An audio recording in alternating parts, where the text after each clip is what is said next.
Hola les amis, bienvenue dans cette nouvelle vidéo, merci de passer un moment en ma compagnie. Vous l'avez vu dans le titre de la vidéo, aujourd'hui nous allons parler de pile à lire et surtout de ma pile à lire du mois de mars. Qu'est-ce que je vais donc lire ce mois-ci? Vous avez été très nombreux et nombreuses à beaucoup aimer ma vidéo que j'ai fait au mois de février, que je vous remets juste ici sur ma pile à lire du mois de février. Je m'étais dit que c'était peut-être le moment de lancer une nouvelle catégorie de vidéos que je ferai en début de mois.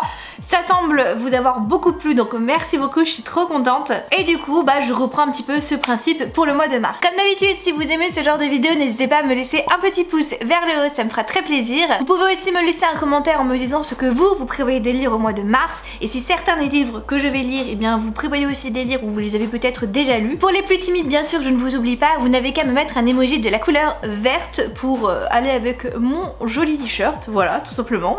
Et bien sûr, pensez bien à être abonné à la chaîne si ce n'est pas déjà fait, ça permet de me soutenir, c'est gratuit et ça prend 2 petites secondes. Merci à vous. Avant de commencer aussi la vidéo, sachez que sur le Discord des Doupressifs Anonymes, nous sommes en train actuellement de préparer une lecture commune, voilà. N'hésitez pas du coup à nous rejoindre sur le Discord. Actuellement on est en plein vote, à savoir vote sur le rythme de lecture commune, à savoir si c'est tous les mois, tous les 2 mois ou une fois par trimestre, et aussi le vote de la lecture du mois. J'ai proposé 3 livres et du coup tout le monde est en train de voter. Vous avez jusqu'au 8 mars pour voter, et si vous voulez participer à cette lecture commune, n'hésitez pas. C'est 3 livres qui sont sortis récemment et d'ailleurs que je vais vous présenter dans cette pile là, mais je vous laisse du coup découvrir ce que ça pourrait être comme livre. Si vous êtes intéressé pour faire une lecture commune à mes côtés et aussi aux côtés des membres du Doupressif Anonyme, n'hésitez pas à nous rejoindre. C'est une safe place pour les gens qui se sentent seuls, qui sont atteints aussi d'anxiété ou de dépression, qui se livrent et qui se témoignent. Il y a beaucoup de gens très courageux sur ce groupe qui donnent beaucoup de force et qui ont le courage de parler, donc si ça peut aussi vous faire du bien de ce point de vue là, n'hésitez pas. Et puis en plus il y a toute une catégorie de mini-jeux où on rigole beaucoup d'ailleurs, donc voilà, n'hésitez pas à nous rejoindre pour la lecture commune, pour les mini-jeux, pour la bonne ambiance et juste parce que peut-être vous avez envie d'être entouré par une communauté bienveillante, et bien nous sommes là pour vous. Je vous mets du coup le lien des Doupressifs Anonymes dans la barre d'infos, n'hésitez pas à nous rejoindre. On va commencer cette vidéo en parlant d'abord des lectures du mois de février pour un petit peu se rendre compte de si oui ou non j'ai respecté ce que j'avais dit dans mon prévisionnel. Vous pouvez le remarquer du coup à l'image que je vous mets à côté de moi, j'ai lu pas mal de ces livres là mais j'ai pas tout lu, voilà, il y a certains trucs qui m'ont fait plus envie. C'est pas tous les livres que j'ai lus de toute façon au mois de février parce qu'en fait je me suis laissée tenter par d'autres lectures, donc je vous invite à regarder mon prochain update lecture pour vous tenir au courant parce que là je vais pas plus m'attarder, mais ça vous montre que j'ai plus ou moins respecté mais qu'il y a d'autres lectures qui se sont glissées et du coup il y en a certaines qui sont passées à la trappe malheureusement. On va commencer tout de suite avec les lectures que je suis en train de lire en ce moment et qui donc seront lu au mois de mars, c'est une certitude. Je suis du coup en train de lire Can't Help Falling in Love de Alicia Garnier, le premier tome. C'est un service presse que m'a gentiment envoyé Hugo Roman. C'est un livre que je voulais beaucoup découvrir parce que Alicia Garnier, je la connais notamment par son statut de Moody Take Book, de booktubeuse il y a fort longtemps, et j'adorais ses vidéos et du coup j'avais très envie de découvrir du coup sa plume. C'est une romance un petit peu dramatique puisque nous allons suivre d'un côté Riley qui n'est plus que l'ombre d'elle-même depuis qu'un incident est survenu quand elle avait 16 ans et en fait elle est complètement détruite et ravagée. Aujourd'hui elle a 23 ans mais elle a vraiment du mal à tourner la page et à avancer en fait tout simplement. Et de l'autre côté nous avons Logan qui est une star hollywoodienne hyper connue mais aussi pas très bien vu par le public parce qu'il fait toujours beaucoup de scènes, il fait beaucoup de drames on va dire, dans le sens où il fait pas toujours les choix les plus judicieux. Autant c'est un excellent acteur, autant dans sa vie personnelle c'est vraiment le bordel. Il est addict à la cocaïne, il a une dépendance aussi à l'alcool, il saute sur tout ce qui bouge, il est vraiment détestable au début du roman, vraiment c'est une tête à claque. Et en fait il va être envoyé au vert chez sa mère pour faire un petit peu une pause par son agent dans sa vie hollywoodienne, et il va rencontrer du coup Riley et leurs mondes vont un petit peu se bousculer quand ils vont se rencontrer parce qu'ils sont vraiment à l'opposé l'un de l'autre. Je vous donne rendez-vous pour mon update lecture le mois prochain parce que du coup je vous le donnerai pas ce mois-ci ça, mais en tout cas j'aime bien pour le moment. Je suis aussi actuellement en train de lire Le Royaume des damnés, le premier tome de Kerry Maniscalco, qui est un livre qui me faisait très envie, qui est sorti au mois de février et donc du coup bah, j'ai un petit peu sauté dessus. Je suis en train de le lire en lecture commune avec le Discord d'Emilie et d'Aurélie que je vous mets dans la barre d'infos, n'hésitez pas à aller voir. Elle propose des lectures communes tous les mois, je crois que ça s'appelle le chaudron baveur ou quelque chose comme ça avec de la sorcellerie je crois, mais je crois pas que c'est le vrai nom. En tout cas voilà, elle propose des lectures communes tous les mois. Ce mois-ci c'est tombé sur Le Royaume des damnés et ça me faisait super envie donc j'ai participé. Je trouve que les découpages des chapitres est en plus super bien fait parce qu'on lit une 50aine de pages par jour, ce qui me permet du coup d'avoir une autre lecture à côté. Donc très belle lecture pour le moment. Pour ce qui est du résumé, nous allons suivre Emilia qui est une Italienne qui vit en Sicile. Alors en termes d'époque, on n'est pas tous d'accord sur le Discord. Moi je dirais que c'est peut-être 18e ou 19e siècle. Et Emilia malheureusement va perdre sa sœur jumelle qui va être brutalement assassinée, froidement assassinée même j'ai envie de dire. Et c'est elle qui va trouver le corps et du coup c'est une sorcière donc elle va jurer en fait de trouver le meurtrier de sa sœur et de comprendre pourquoi en fait elle a été assassinée. Mais à côté de ça, il y a tout un monde de démons et notamment les princes de l'enfer qui sont appelés les damnés en fait, et elle va en invoquer un sans vraiment le faire exprès, en pensant qu'elle va invoquer en fait le meurtrier de sa sœur et elle va invoquer colère. Et tous les deux en fait vont finalement faire équipe pour essayer de retrouver le meurtrier de la sœur d'Emilia, donc qui s'appelle Victoria. C'est un peu compliqué, c'est un espèce d'ennemis tout over qui mêle magie et il y a un espèce de truc entre eux qui est assez captivant. Enfin pour le moment j'ai pas encore d'avis fixé puisque bah voilà, je suis en plein dans ma lecture, mais c'est très intéressant, ça c'est certain. Ce mois-ci j'aimerais aussi beaucoup lire Belle morte de Bella Higgin, qui est un premier tome qui est sorti chez Hachette. Il est sorti au mois de février et depuis il me fait assez envie. C'est un premier tome d'une biologie si je ne dis pas de bêtises. Les avis sont relativement mitigés hein, de ce que j'ai vu par rapport à ce livre. C'est soit on aime bien, soit on n'aime pas du tout. Moi j'ai envie de me laisser tenter, j'ai envie de tenter l'expérience en espérant apprécier ma lecture bien évidemment. Nous allons être dans un monde de vampires où en fait les vampires sont les maîtres du monde, voilà, ils se sont un petit peu imposés au fur et à mesure des années et sont devenus les célébrités, les gens à suivre, les gens d'influence et de pouvoir, et ils vivent dans des maisons recluses en fait, et nous allons suivre notre héroïne qui n'a pas de nom, je ne sais pas comment elle s'appelle parce qu'il n'y a pas son nom dans le résumé. Notre héroïne va essayer de rentrer dans la maison Belle morte puisque sa sœur a disparu en rentrant dans cette maison et elle veut trouver ce qui s'est passé en fait, pourquoi sa sœur ne donne plus signe de vie, est-ce qu'elle est en danger, est-ce qu'elle est décédée, est-ce qu'elle a des ennuis, enfin voilà. Donc du coup elle part enquêter dans cette maison de vampires, les vampires qu'elle d'ailleurs elle déteste vraiment, elle est dégoûtée par eux et voilà, je pense que ça peut être très sympathique, on verra bien. Ce mois-ci j'aimerais beaucoup lire, et même c'est sûr que je vais lire, Le Pont des Tempêtes de Daniel L. Johnson. Il fait partie de ces livres que je dois lire quand c'est une nouvelle sortie en fait. Vous savez, je me suis fait un challenge dans mon reading journal que je vous mets juste ici, n'hésitez pas à aller voir ma vidéo. Et en fait dès qu'il y a une sortie qui me fait de l'œil, je dois impérativement la lire le mois où il est sorti pour la chroniquer rapidement. Donc ce mois-ci c'est tombé sur ce livre là. C'est une romantaisie Enemies to Lover où grosso modo on va suivre notre héroïne qui s'appelle Lara, qui est une princesse et elle va devoir épouser en fait le roi du royaume voisin, donc qui est sur le pont je crois, ou de l'autre côté d'un pont commercial, et en fait son seul but c'est de l'épouser sous un signe de traité de paix, mais en fait surtout de l'assassiner et de prendre le pouvoir en fait à sa place. Sauf que je pense que ça va être beaucoup plus compliqué que ça. Voilà, c'est un enemies to lover, ils sont obligés en plus d'être mariés, machin, etc. Donc je pense que je vais beaucoup apprécier. C'est un livre qui est d'ailleurs très acclamé hein, dans les critiques anglophones, donc j'ai hâte de le lire et de vous donner mon avis. Ce mois-ci, j'ai envie de lire un petit peu un thriller young adulte, donc du coup j'ai jeté mon dévolu sur Quand tu verras Sadie, donc de Kat Ellis, qui est sorti chez Nathan.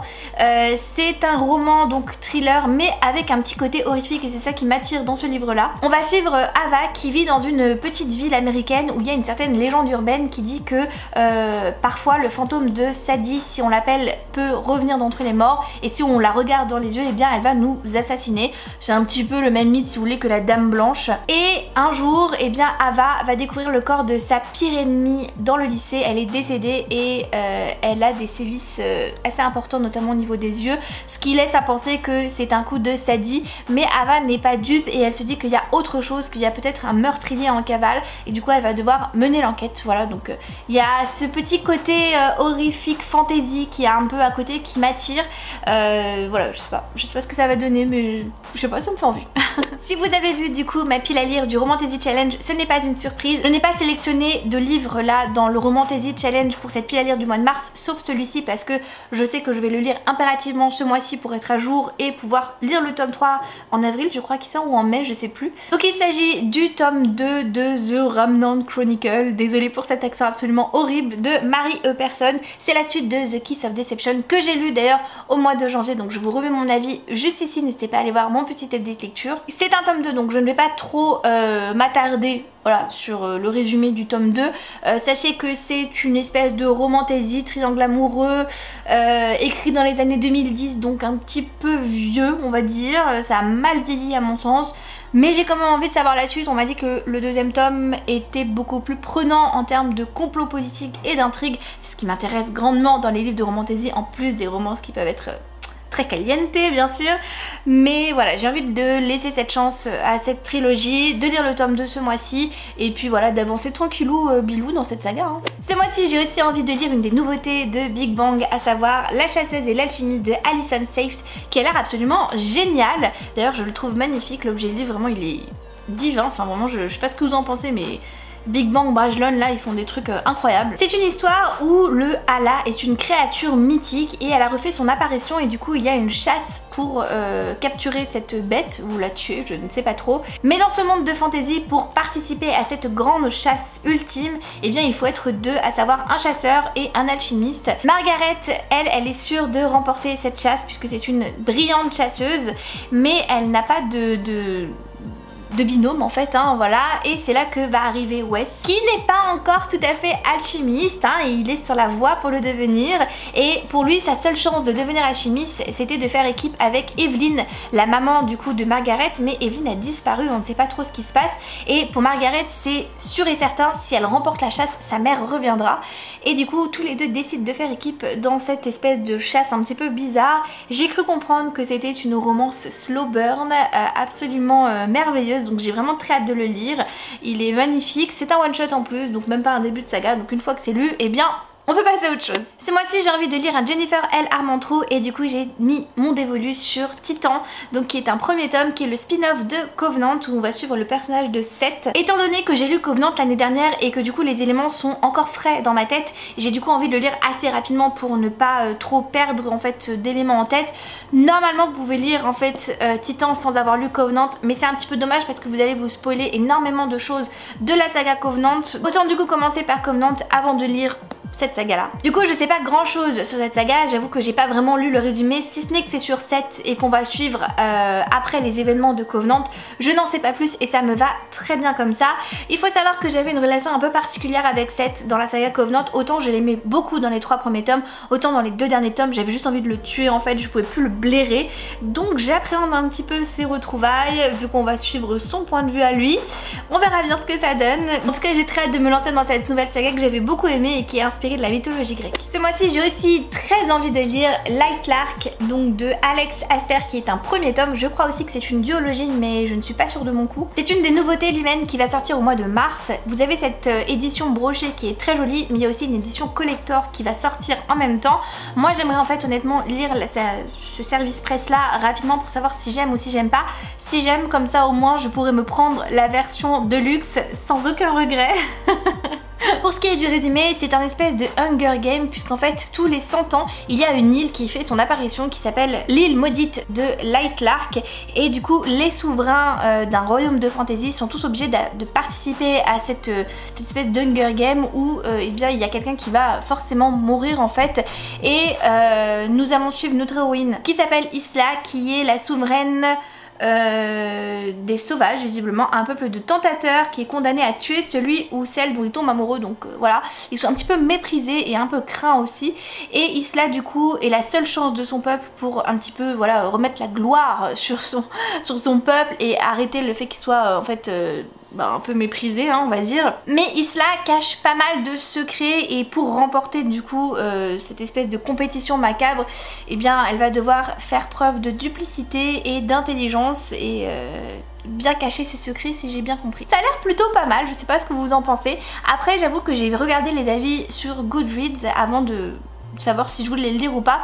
Les avis sont relativement mitigés, donc j'espère faire partie de ceux qui ont aimé, mais j'ai quand même envie du coup de lui laisser sa chance, bien sûr. Et le dernier livre que j'ai très envie de lire au mois de mars, et c'est pas des moindres, il s'agit du coup du 3e tome de The Cursebreaker de Brigitte Kemmerer, que j'ai beaucoup aimé cette saga, j'adore le tome 1, ça a été un gros coup de cœur, j'ai beaucoup aimé le tome 2 que j'ai lu l'année dernière, et du coup on termine avec le tome 3 qui est absolument magnifique, vraiment cette couleur, je suis trop fan. Je peux pas vous faire un résumé puisque c'est un tome 3, c'est le dernier en plus de la trilogie. Tout ce que je peux vous dire c'est que c'est une super saga, que le premier tome est une espèce de réécriture de La Belle au bois dormant avec un mélange de La Belle et la Bête. C'est plutôt sympathique, surtout que c'est une réécriture avec beaucoup d'ouverture et beaucoup de liberté, c'est vraiment ce que j'ai aimé. Le premier tome vraiment j'avais adoré, je trouve que la romance est très réaliste en fait. Le deuxième tome je l'ai trouvé aussi excellent, bien qu'il m'ait étonné parce qu'on ne suit pas les mêmes personnages, et là dans ce tome 3 on va retrouver tous les personnages du tome 1, du tome 2, donc trop hâte. Vraiment c'est une saga que j'aime beaucoup, j'ai trop hâte, et je sais que Brigitte Kemmerer a écrit d'autres livres dans cette saga mais qui se passent des siècles plus tard et qui est une nouvelle saga, donc j'espère que Rajo va la traduire. Voilà du coup pour les livres que j'aimerais lire au mois de mars. J'espère pouvoir réussir à tous les lire, et puis au pire c'est pas grave parce que je sais que si j'arrive pas à en lire certains, je les remplacerai par d'autres, c'est certain. Ça c'est obligé. J'espère en tout cas que vous avez passé un excellent moment en ma compagnie. Merci encore une fois d'avoir regardé cette vidéo jusqu'au bout. Je vous souhaite d'excellentes lectures, je vous fais de très gros bisous et je vous dis à très vite pour une nouvelle vidéo. Ciao ciao.